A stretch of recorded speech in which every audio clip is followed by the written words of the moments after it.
3, 2, 1. I like your shirt. Oh, thank you. Welcome to Potter Familias. Coming to you from Fairhope, Alabama. I'm Todd Sylvester. And I'm Stephen Sylvester. So right now, you're almost 30 years old. Yes. What is the coolest tool that you own? Coolest? Okay, well, hang on. So do you mean like power tool or music equipment? Oh, no. Because I own some cool stuff that's technically a tool. No, it is not. Yes, it is. No, it is not. Technically, it's a tool. No, it is not. Why? I'm talking about things that when you go to the tool center That's why I at asked like if you were Home Depot. I asked if you were talking about power tools. Well, it doesn't have to be a power tool to be a tool, by the way. You can have an awesome ratchet set for crying out loud. It's not power. I don't, though. I don't have an awesome ratchet set. If you go to 10 guys and say, hey, man, what's a cool tool? None of them are going to say, this cool mixing board. Unless or I got they're this awesome microphone. Unless they're a nerd like me, but it's fine.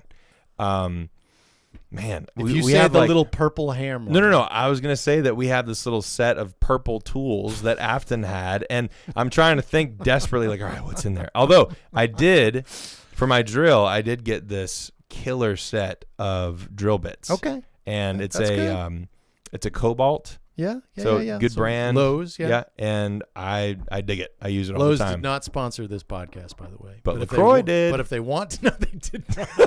But if they want to, just contact us. We're not even drinking LaCroix tonight. All right, ready to punch it up? This is a good one. Yeah, let's do it. This is going to be very I'll be very interested to see what we say about this one. Yep. It's the main thing. Yeah. All right, before I say anything about my personal experiences when I was a teenager, I want to ask you, Okay. what was it like growing up in our house, Dude. with the dating scene? You mean like the lack thereof? The like, hey dad. I can't wait for these comments. Hey dad, you mind if I go on a date? No, dating is bad and evil. Okay, that might have been the perception, but I never said those words. No, ever. But that was definitely the perception. Remember, I was a teenager. Not fair. Hey, you mind if I go to this dance? When Mom and I went to dances, they were bad, so you may not because they're bad. We didn't say that. No, but that was the perception. No. Hey, hold on a second. Yes, you did. You didn't say those exact words, but you were like, yeah, we've been thinking about it. And, your mom and I just had bad experiences when we went to dances when we were in high school. We did, by the way. And that was true. We definitely make that think up? that if you go to a dance, then you'll do all the same stuff that we did. Or it'll be at least going on around you. Yeah. And in fairness, I mean, high school dances are kind of gross. And as an almost 30-year-old, it's like, yeah, okay, I get it. But now that your oldest child is a daughter. Yeah, no, I get it. But I also think that the whole policy, like, okay, I would have been, I think, more comfortable if you had just said, you may not date until this point while you're living at home. That's what we said. That's not what you said. Yes, we did.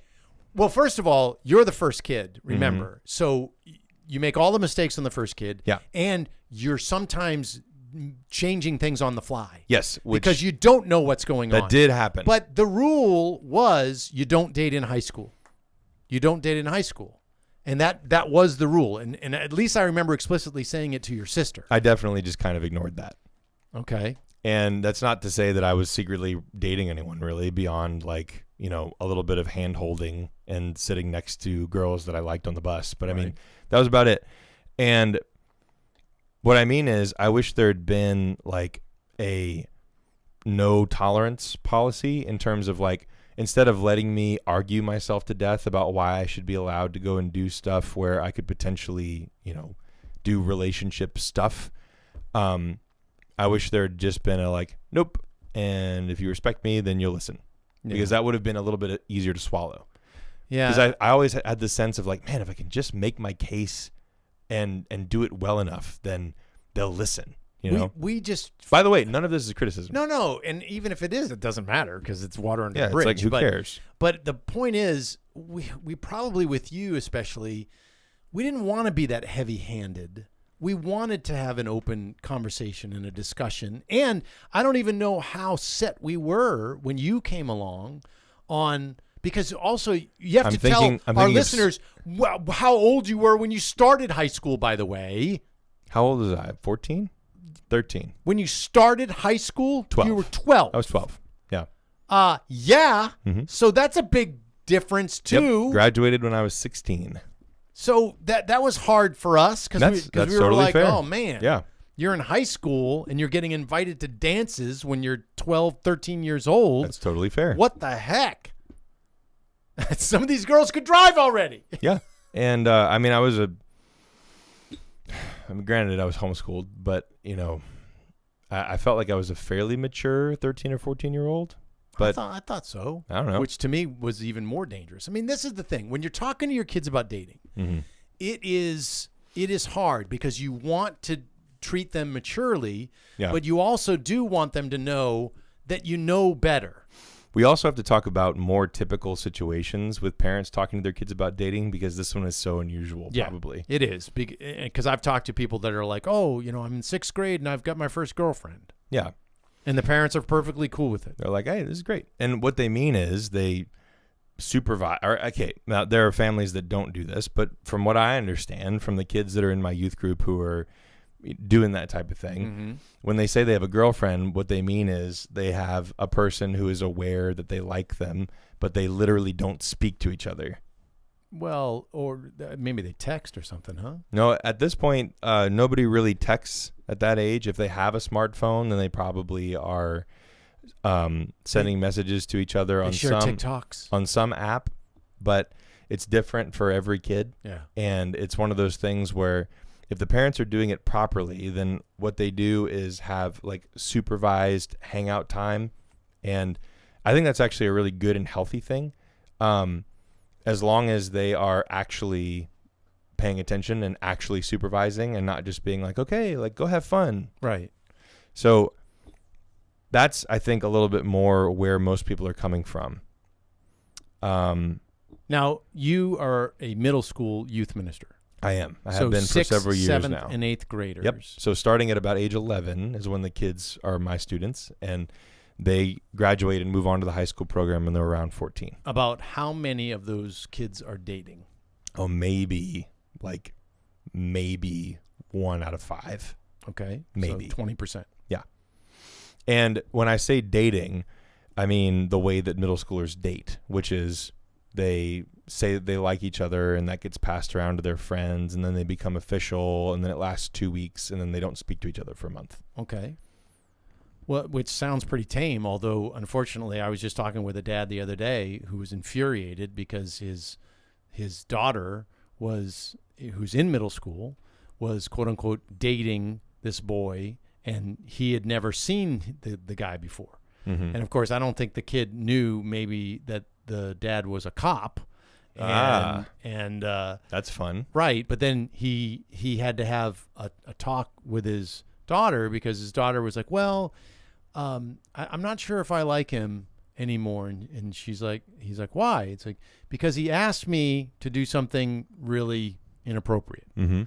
And this cop was like, oh my gosh, I'm I can't say I'm going to murder the kid because that's against the law. Yes. But he was infuriated. And I said, well, I unfortunately, I don't know what kind of development is going on out there. When you say it's kind of tame, no. For some watching. kids, it really is tame, because generally speaking, I don't think kids necessarily are inclined to do worse things than they did in years past. But I know that they have a lot more access to one another than they used to, especially if they have parents who are idiots about technology, which, right.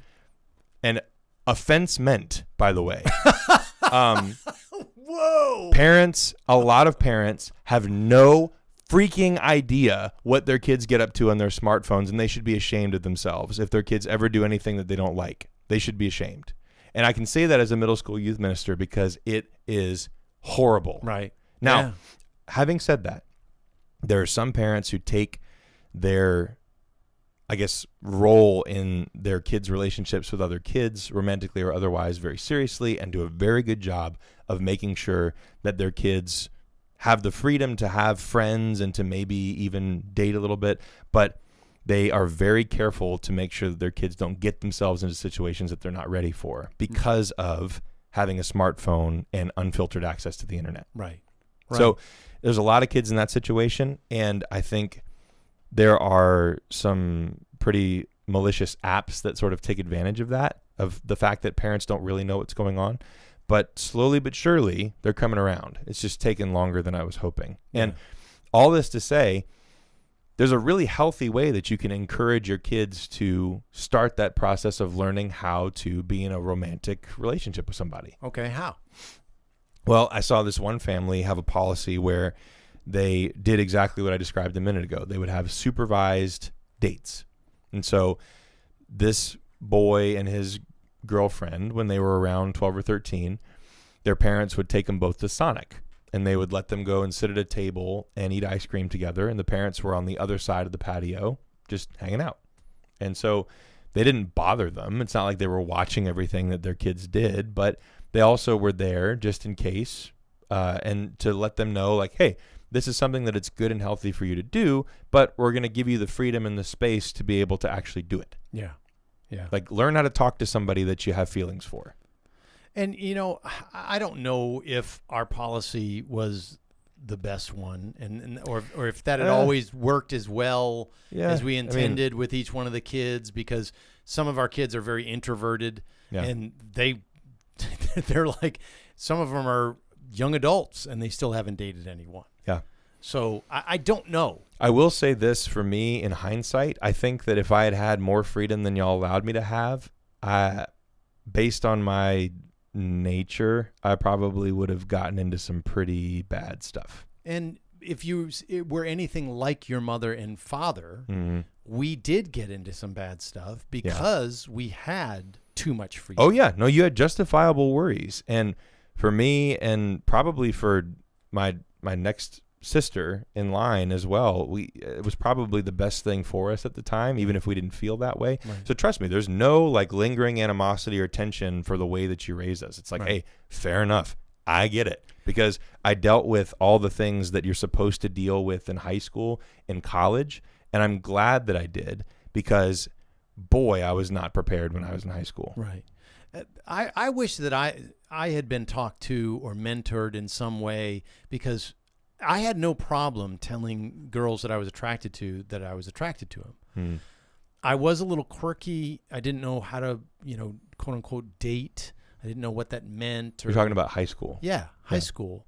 And how to talk to them. And then really even into college, because I took a long period of time where I wasn't dating when I was discerning priesthood. Yeah. And then when I started dating, I didn't have any problem with the dating part necessarily. The struggle for me was the breaking up part. Yeah. I didn't know how to break up. Ooh.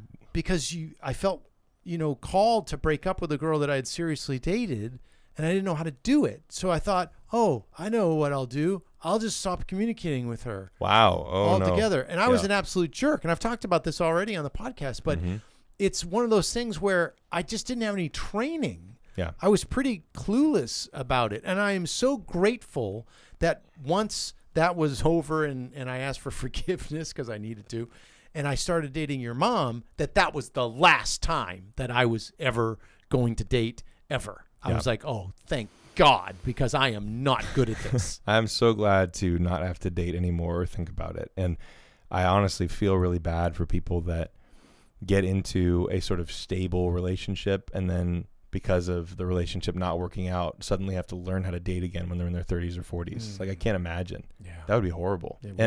Granted, I never had any trouble getting a girlfriend, but at the same time, it's like, it's a lot of work.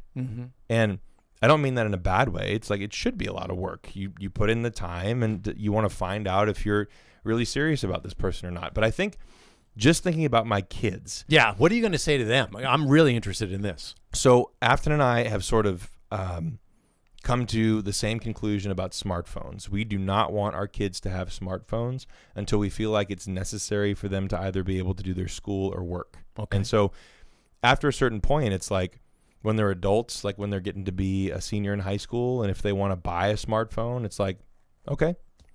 But I would hope at that point that they would want to have a conversation about accountability. And if they didn't, then we would probably say, like, that's a sign that we really need to talk to them more about what's going on. Right. So we have some game plans in mind. In terms of, is there a kind of an age in there? I'm just curious what you're thinking. For dating? No, for the smartphone first. Oh, well, I think by the time, like, okay, so Edith will be 15 in 10 years.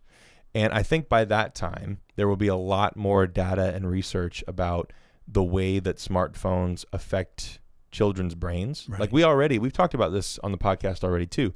We don't let them look at screens. Yeah. We hardly ever let them look at our phones, like rarely, maybe once a month or so. Right. And it's only for a short period of time. Mm-hmm. And we don't have an iPad that we let them look at because we think that is horrible for a kid's psychological development. I'm down with you on that one. In our opinion. Yeah. Not trying to ruffle any feathers here, but in our opinion. Okay. So now the dating. The dating thing. We're cool with them having cell phones so they can communicate. We just don't want them to be able to have unfiltered communication with all their friends all the time. That's not healthy, and I think just lends itself to the types of problems that you see when you put teenagers together in a room. It's like it's the same thing. Right. So they all feel like they are in a room together, and it's even more anonymous because you're going from phone to phone and just reading text or videos or whatever. It's like not good or healthy. So all that being said, the dating thing, we're going to go on a case-by-case basis, but our rule of thumb is going to be our kids can do the supervised date thing when they're in middle school, if that's something that they want to talk to us about, because it's not just going to happen. You know, like if some kid who's Edith's age in middle school comes up to me and says, "Hey, I'm dating your daughter, and I wanted to know if we could go on a date together," I'd be like, "Well, she hasn't talked to me about it." He's going to be asking you anyway. Yeah, I know, because I'm really big and intimidating. But let's say that it was something where the kids' parents were coming to me and saying, "Hey, our kids want to like go on a date together." I'd be like, "My daughter hasn't talked to me about it." Nope. But if she did, then I'd be like, "Yeah, of course. Let's have a conversation about it. You want to go to Sonic and eat ice cream with this kid? Be my guest." Sonic is not sponsoring this podcast, but if they want to, just contact they us. Sure because can. I went to Sonic today. I love Sonic. Oh, hey, look at you. So we're open to our kids dating. And I think that we will go from a position of trying to err on the side of trusting instead of erring on the side of protecting. Not because of anything that Afton and I have experienced, but because we think that that's actually healthier. And I would hope that up until the point where our kids are driving and going and doing stuff, it's like as long as we're all communicating, as long as there's this open idea in our family that, hey, we trust you until you give us a reason not to. Right. Then we won't have to worry about them running off to someplace to do drugs or have sex or whatever. It's like I'm not super worried about that. And if I were, it would be because my kid was giving me a reason to be worried. Yeah. I was seeing something in their behavior that was like, something's not right. And I would hope, and I just say hope because none of this is for sure. We're going to have to figure it out as we go. But I would hope that my kids feel comfortable enough talking to me or to their mom about what's going on in their life that it wouldn't come as a surprise to us if they were really struggling with the whole dating and relationship thing in any way. Either like I've made a horrible mistake or I can't seem to figure out why people don't like me. It's like either one of those things we would talk to them about. That sounds great. I mean, the open communication to me is key. Yeah. It's absolutely key. And I don't know how well we did it with y'all, but it was always something where, unfortunately, we did err on the side of protection. We did. And again, I completely understand. Yeah. We just came from some bad situations in our own personal lives, and we did not, it had nothing to do with us trusting you. It had everything to do with us not trusting other people. Yeah. And fair enough. You know, so, I mean, when the conversation started, let me tell you, it was very different with each one of you. Because some of you were like gangbusters, like, come on, Dad, what is your problem? Like, we want to go to this dance. Like, what is wrong with you? I got 6 invitations. He's talking about me. Maybe. And then there were others of your siblings that it never came up. Nope. Like, ever. Yeah. And I've even tried now to bring it up. Now that they're young adults, like, hey, how about so-and-so? Oh, I don't know. Oh, man. I will drive. Yep. Even though you're an adult. See, this is making me feel bad now because I literally never was worried that a girl would like me. I wasn't worried about it. What do you mean? So there were plenty of times when I would express interest and be like, here's my email. Like, let's email back and forth. And that was fun. But I never was worried about rejection.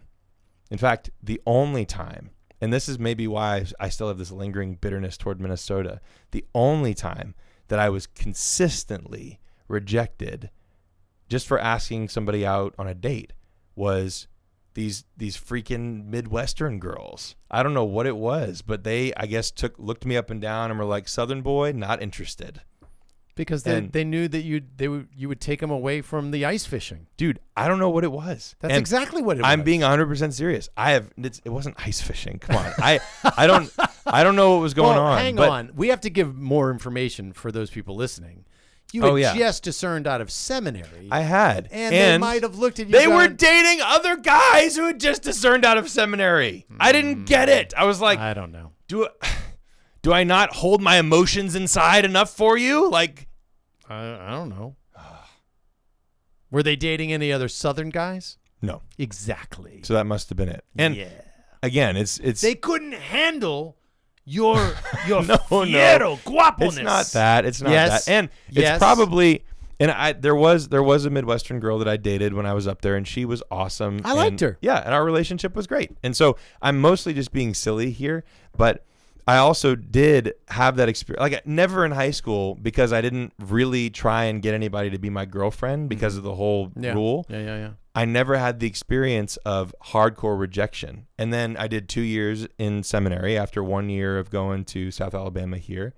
Didn't date anybody while I was in my first year of college. Then 2 years of celibacy, essentially. Mm-hmm. And my senior year, I was like, I'm going hard. Let's go. And so I asked out a bunch of girls and went on a handful of dates, but most of the time I was just resoundingly rejected. Well, what's the lyric in the song, The Midwest Farmer's Daughter? I don't. Midwest Farmer's Daughter. The next line is the most important part. What song is this? Come on. No, seriously, what song is this? It's the Beach Boys? Yeah. Oh, okay. Help me out. Come on. This is terrible. Now I feel completely unprepared for this podcast. I'm going to have to go in and edit this because it's just sounds ridiculous. The Midwest Farmer's Daughter. The Beach Boys. Hang on, I'm looking it up. Right. I got it. California Girls. Right.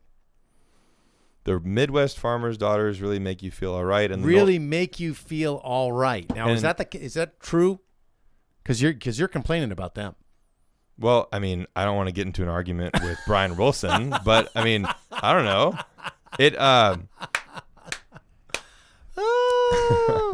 That's awesome. Again, it did not bother me in a way that, I guess it must have if I'm still talking about it. Yeah. But again, that was my first experience of all that stuff that most people experience when they're in high school. Oh, but see, this is where you and I are going to differ, because I knew too many people that even though they had been allowed to date in middle school, even when they were in college, they were idiot daters. Yeah, but I don't think that that's why you let your kids date. You don't let your kids date to give them in the hopes that they will get better at dating people, better at forming relationships. You let them date so that they can be properly socially formed, because understanding how to interact. Right, but isn't that part of it though? It's part of it, but it's not. That shouldn't be your goal. That's like letting your kids date with the ulterior motive of being like, oh, now they'll do it properly. It's like, no, I just want my kids to be socially enculturated in the proper way, which includes figuring out how to talk to somebody that you have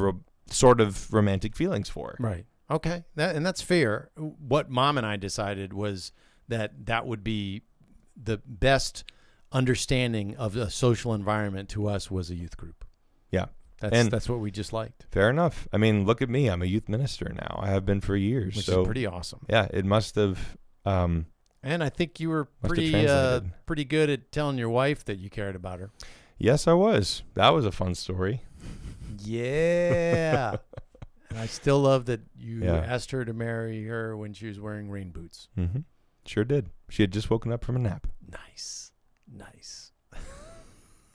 Yeah. So I don't know. I think that you do have to take your kids on a case-by-case basis like we were talking about. You got to talk to them. There's got to be But- open communication. But it should be important, and maybe this is the best thing that I can say based on my experience. I don't know if you'll agree with me, but Okay.